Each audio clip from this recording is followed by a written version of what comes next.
Ultimate movie sir. ಇಂಥ cinema ಗೆಲ್ಸಿ Kannada industry 100% ಗೆಲ್ಲುತ್ತೆ.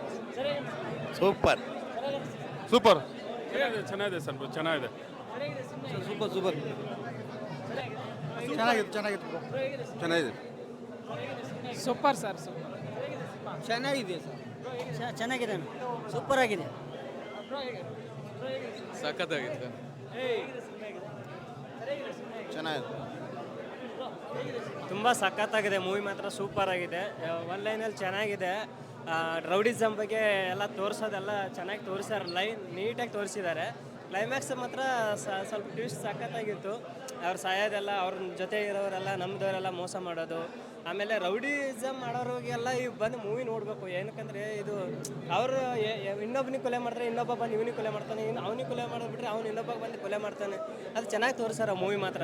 Vinod Prabhakar sir ಅವ್ರ ಆ್ಯಕ್ಟಿಂಗ್ ಸೂಪರ್ ಆಗಿದೆ, ಮತ್ತು ವಿನಯ್ ಗೌಡ ಅವ್ರದ್ದು ಆ್ಯಕ್ಟಿಂಗು ಸಖತ್ತಾಗಿದೆ, ಮತ್ತು ಒಂದೊಂದು ಹೀರೋಯಿನ್ ಆ್ಯಕ್ಟಿಂಗು ಸ್ವಲ್ಪ ಸಖತ್ತಾಗಿದೆ. ಒಂದು ಮಗು ತುಂಬ ಚೆನ್ನಾಗಿ ತೋರಿಸ್ಯಾರ, ಮಗುದು ಕೂಡ ಸಖತ್ತಾಗಿದೆ ಮೂವಿ, ನೋಡ್ಬೋದು.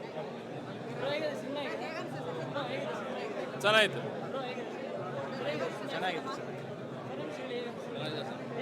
ಪರವಾಗಿಲ್ಲ, ಚೆನ್ನಾಗಿದೆ ಮೂವಿ, ಚೆನ್ನಾಗಿದೆ.